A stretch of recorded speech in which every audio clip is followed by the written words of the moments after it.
Hello, everybody. Thank you so much for having me today. I'm looking forward to presenting our obstetrics and lactation care at Mass General Hospital in Boston in the face of COVID-19. Next slide, please. So here's just a view of our hospital, and we're right in the heart of Boston. And I'm going to give you some statistics in the next slide about our obstetrical service. General OBGYN physician there and a breastfeeding medicine specialist.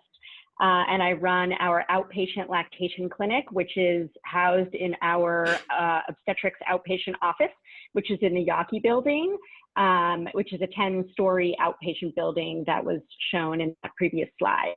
So we do 3,800 deliveries a year at MGH. We have 12 labor and delivery beds. We have our triage area, and we have 2 dedicated operating rooms for obstetrical patients.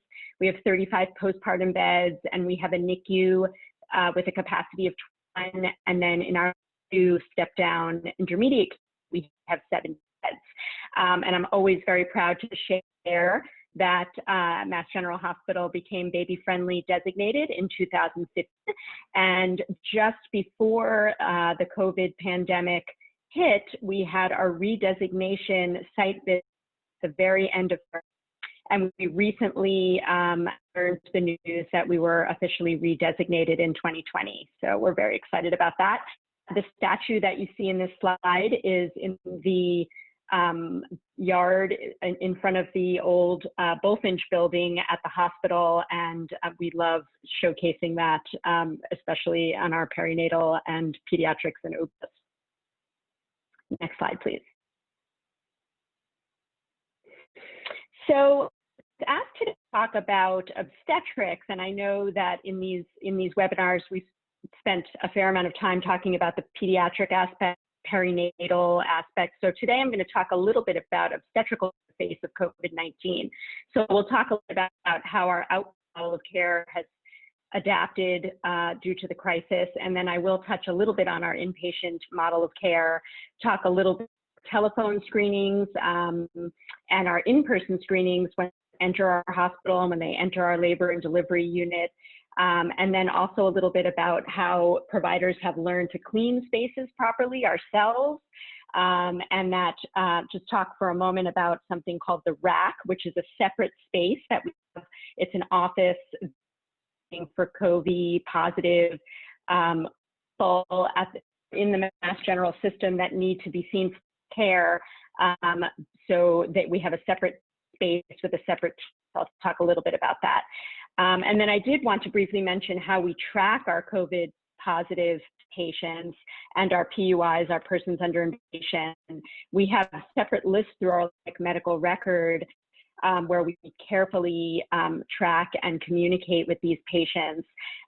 Quickly, once the crisis started a separate job where one physician per day would get assigned Monday through Friday for calling patients and checking in with them, doing a symptom check, assessing how they're doing in the home, how others are doing in their home, other family members or people that are living with them.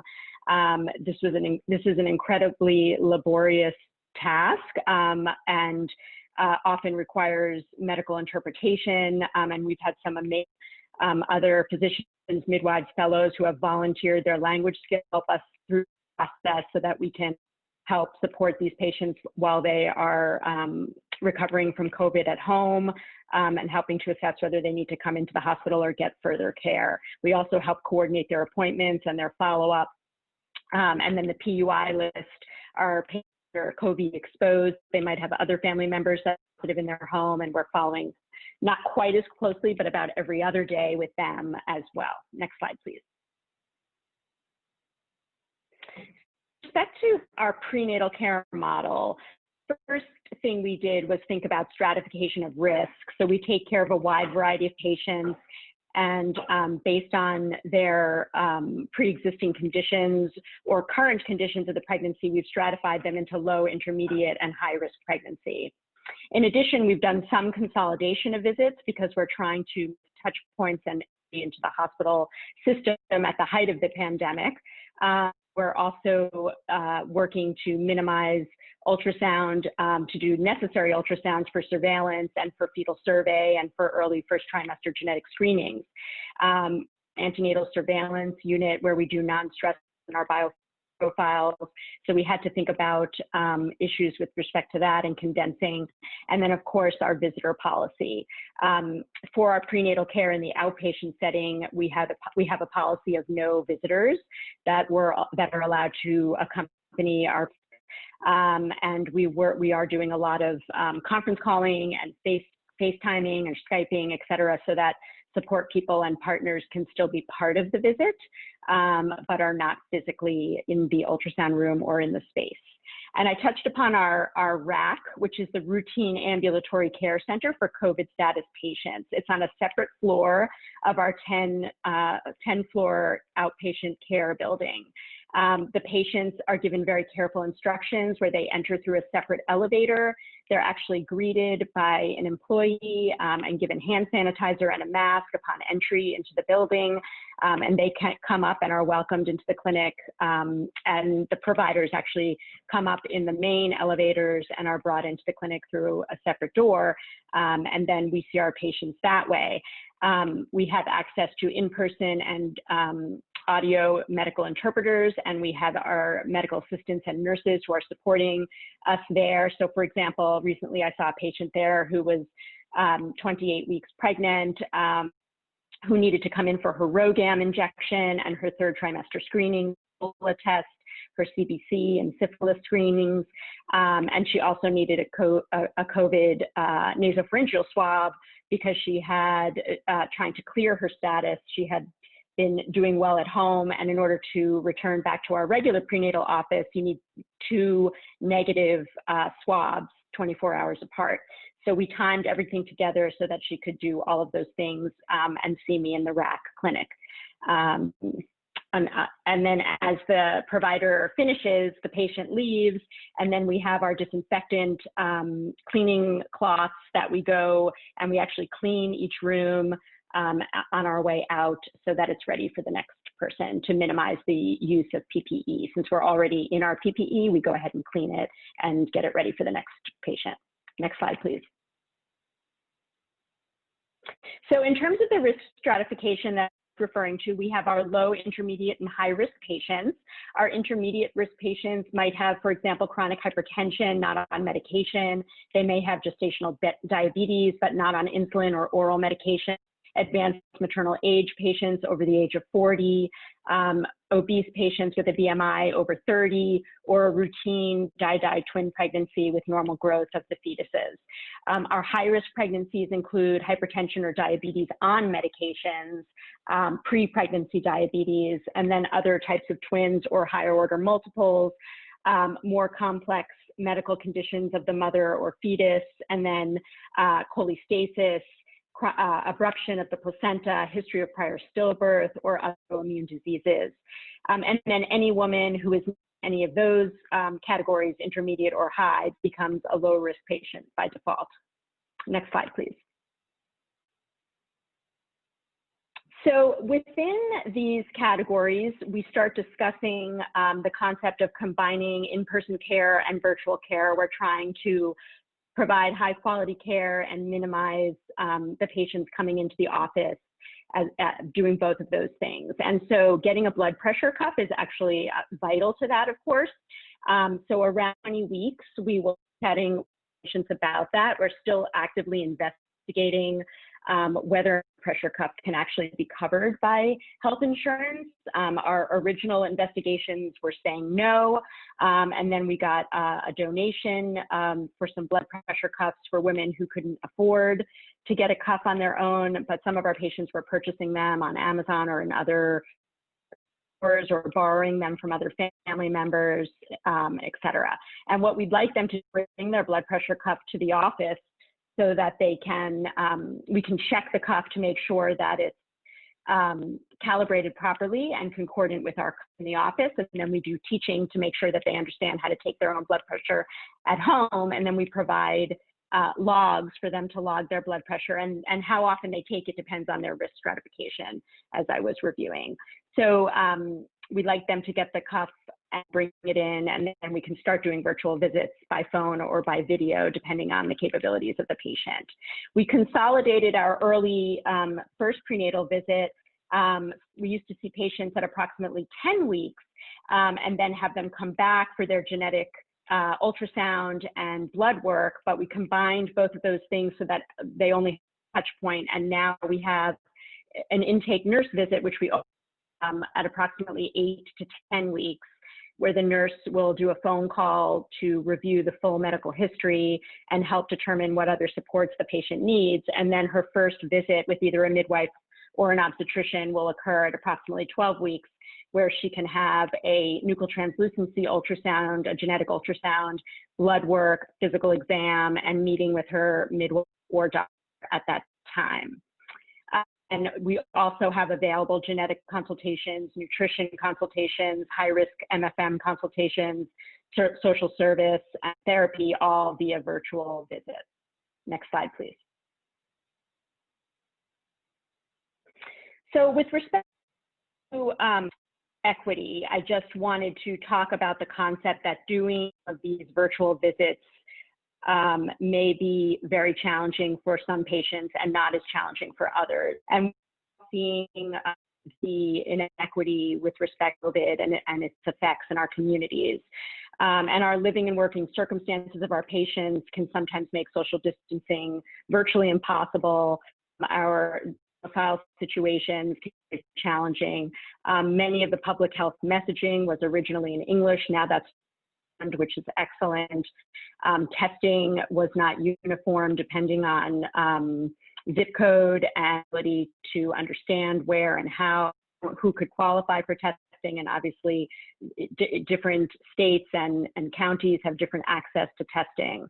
And how we actually try this disease, being in the home and self-isolating, is not attainable for some people, and it is attainable for others. So we just have to keep this in mind with all the recommendations that we're giving. In addition, there's been reports of increased domestic violence or gender-based violence for those who are home isolating. So it's important we remain vigilant and make sure that we have the appropriate resources. Lastly, comorbidities can disproportionately affect different groups of people, and we need to keep that in mind when we're thinking about risk factors for COVID-19, and testing and some of these longstanding inequities really play into our maternal morbidity and mortality crisis. Next slide.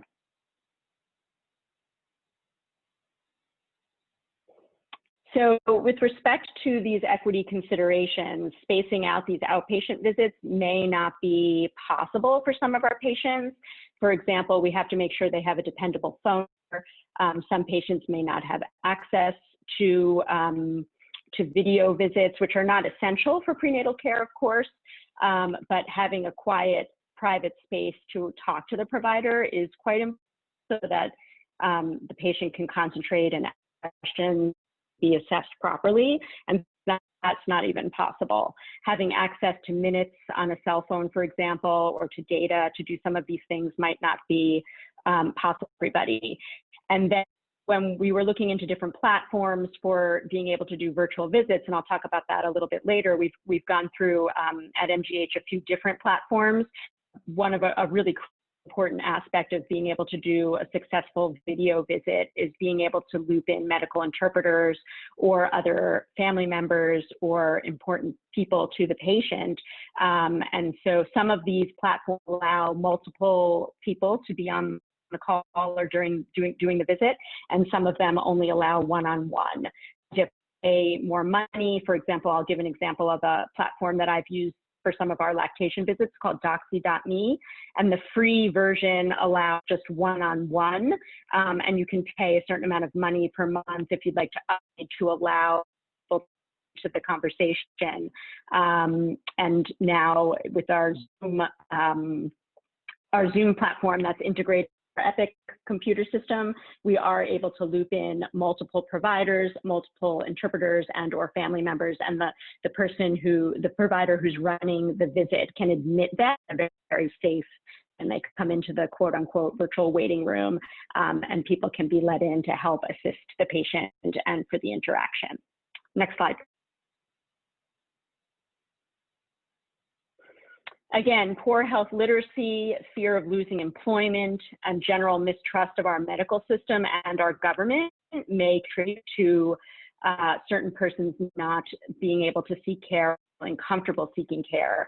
In addition, citizenship may affect whether people are willing to have testing or interested in having testing. And so really talking to patients about their fears and their goals is really important in these interactions.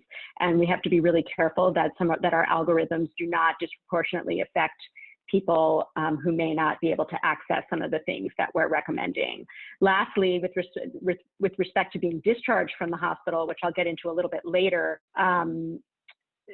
the instructions given, particularly for COVID positive families with respect to isolation and how to care for baby, may be very complex and difficult to actually achieve depending on what's going on in the situation.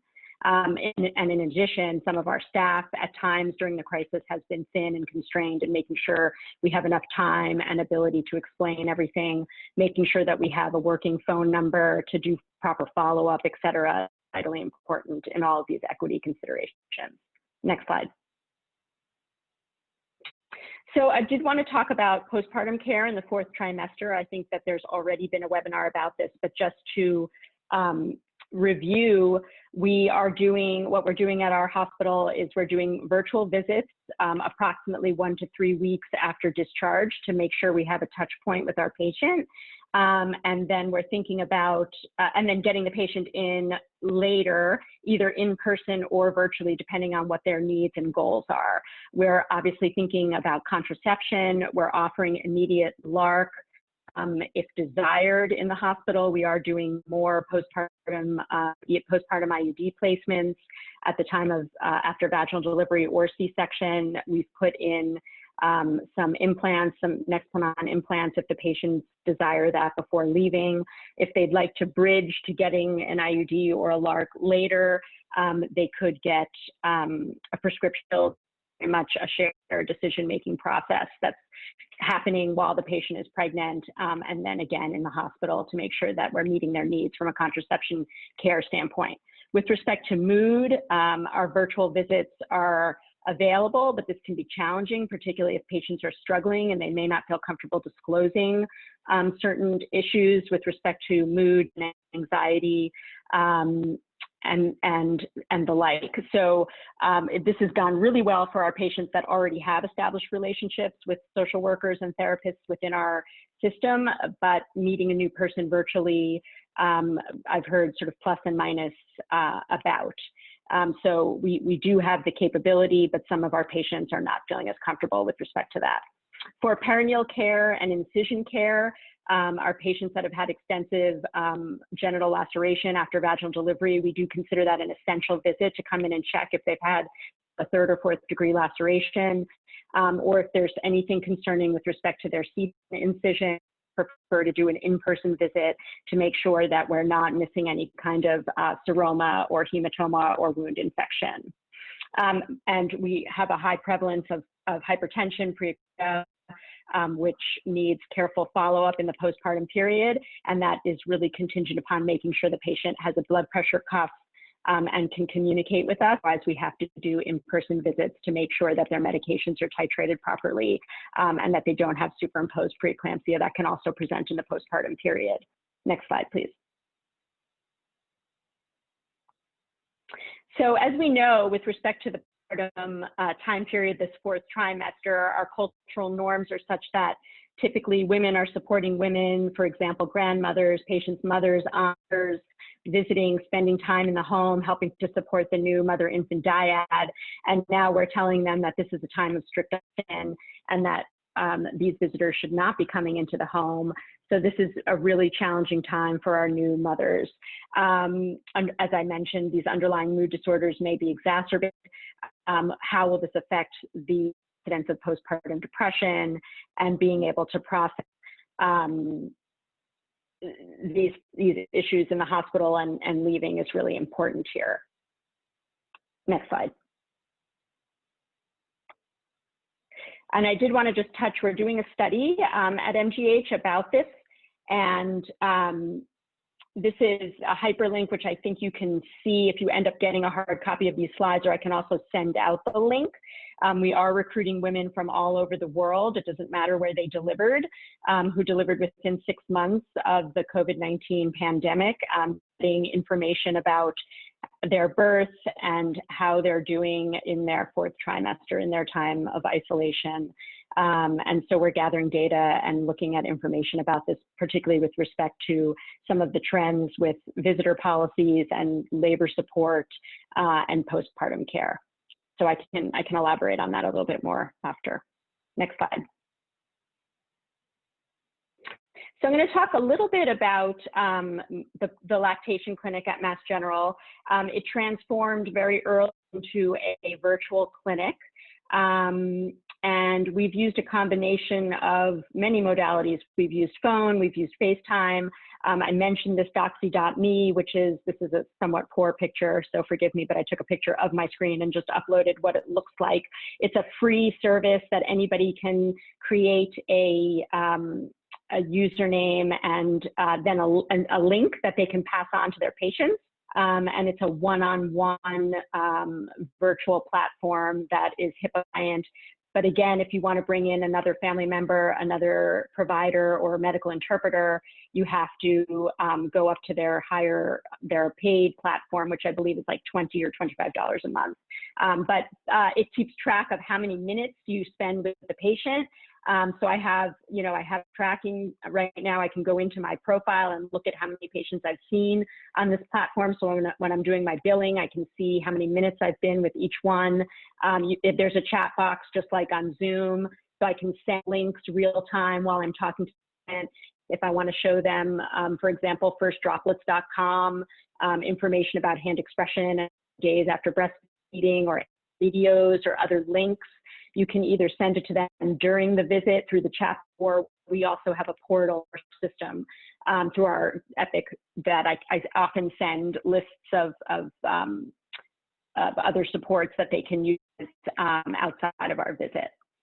We are transitioning back to our in-person. It'll be a combination of virtual and in-person visits starting on June 5th. So depending on the type of visit, and I'll get into that in the next slide, we will decide whether the patient can go ahead and try to do a virtual visit first, if we can help her support it. But if an in-person visit is warranted, depending on her complaint, we're going to bring her in with her. Next slide. So these types of visits tend to be more conducive to telehealth, and I've had pretty good success these over the doxy.me platform through Zoom. So prenatal consults where patients are pregnant and had concerns about their lactation experiences in a prior delivery or with their prior child, and they want to go over some of the issues at hand and how we can help improve things for success the next time around. We can usually do that very easily via telehealth. Medication use, medication compatibility and breastfeeding, things like that, those are very easy to do via tele.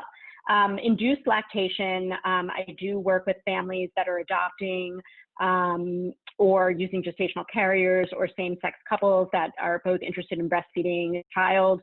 So I can start out the process. Unfortunately, I can't do a cardiac exam and I can't do a breast exam via virtual visit, but we can still start talking about what is required in that visit and with inducing lactation, so that patients can decide if that's something they're interested in, and then we can move forward depending on the time frame, et cetera.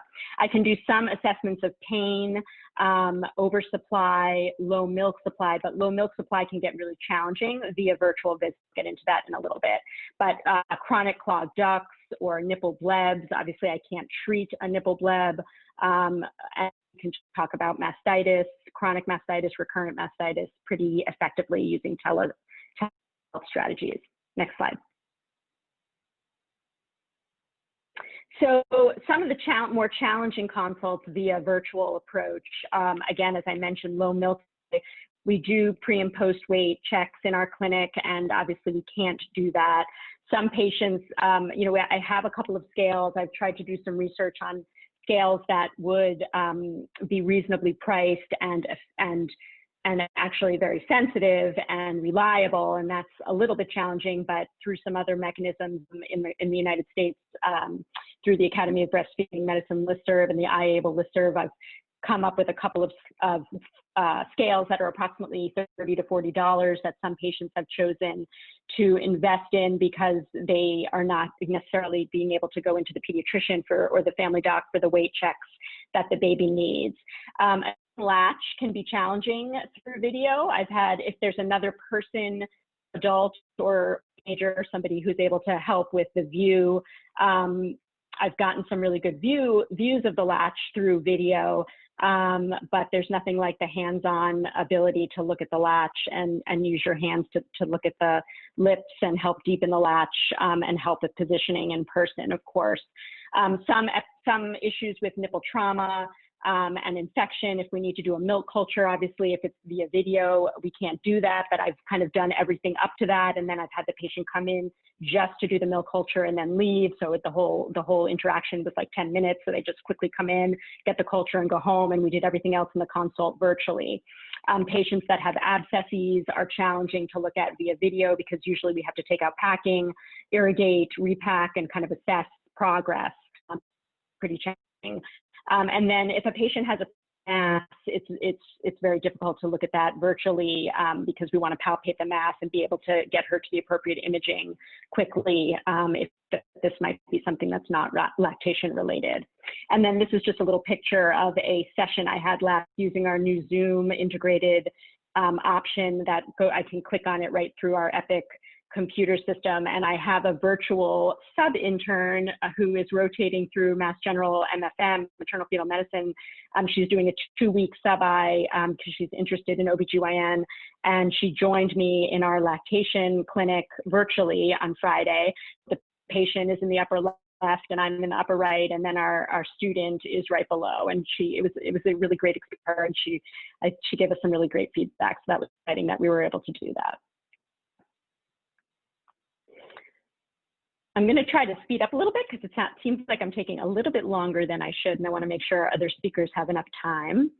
So I'll take the next slide.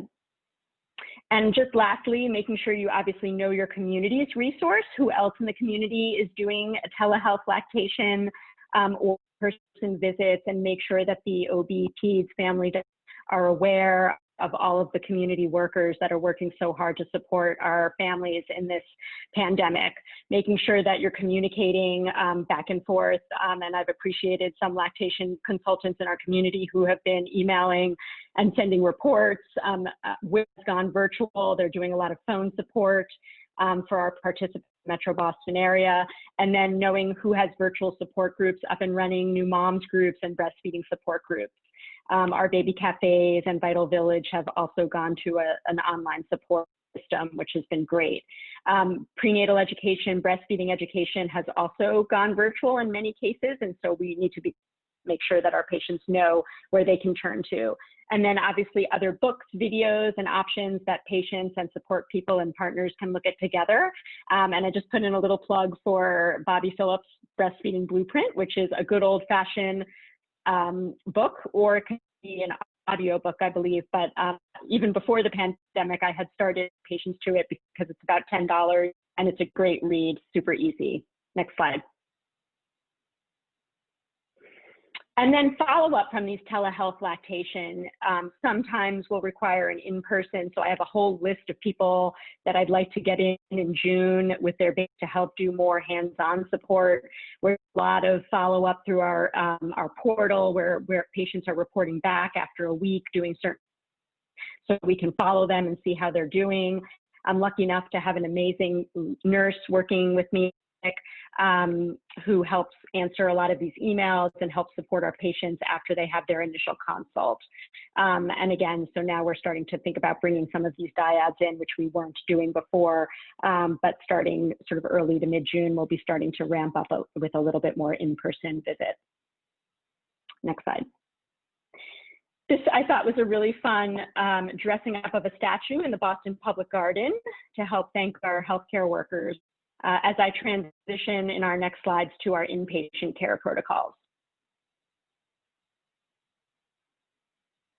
So I'll touch upon our patients. Our obstetrical patients are admitted either before the birth for some sort of high-risk reason or issue, could be COVID or non-COVID related, and our labor and delivery care, our postpartum care, and our discharge timing. Next slide. So this study that was published in the New England Journal in April was very poignant with respect to the asymptomatic positive rate in New York City. And as you can see here, from 2 weeks worth of data, 215 OB patients that came in through Columbia, they had a 15% positivity rate. But of those that were positive, 90% were asymptomatic at the time of their presentation. And this led to a lot of centers starting to move to the universal testing option. I'll present a little bit of data about that here in Boston. Next slide. So again, hospitals have basically gone in one of two directions. You can either do universal testing of all admissions to labor and delivery, or you can do screening, which is asking about symptoms and or exposures. And the decision of which one basically depends on access to the testing and the local prevalence. Again, intrapartum fever is relatively common. So even if a patient tests an admission, we have to think about the fact that they may develop fever while they're in labor or postpartum, and then we have to reassess, could this be COVID? So some of our patients are getting multiple tests, unfortunately, during the hospitalization. Next slide. I'm going to kind of buzz through these really quick. I'm sorry that it's taken me a little bit too long, but essentially I wanted to say that our Boston experience has not been anywhere near New York City with respect to prevalence. Partners Healthcare just came out with the asymptomatic rate on admission to any one of the hospitals in the Boston area, which was 1%. Our OB rate may be slightly higher, but not near what they were seeing in New York City. We've had a range of women with respect to how ill they've been with COVID. We're managing approximately 50 patients that are home with COVID at any given time since the pandemic started. We've had approximately 7 women needing ICU level of care, and 4 of our pregnant patients have needed ventilators. And again, our prevalence rates not matching New York by any stretch, which we're very relieved about, but the implications of that for the future obviously remain to be here. Our nurses test the patients once the decision is made to admit, and we have a turnaround time of approximately 2 hours. If the patient is asymptomatic, she is not a PUI while we are waiting for that test to come back. So it's care. Partners are screened, they're not tested, and if they're ill, or they become ill during the hospitalization, they're asked to please leave. And if we could get another support person to come and help support the patient, that would be wonderful. Next slide.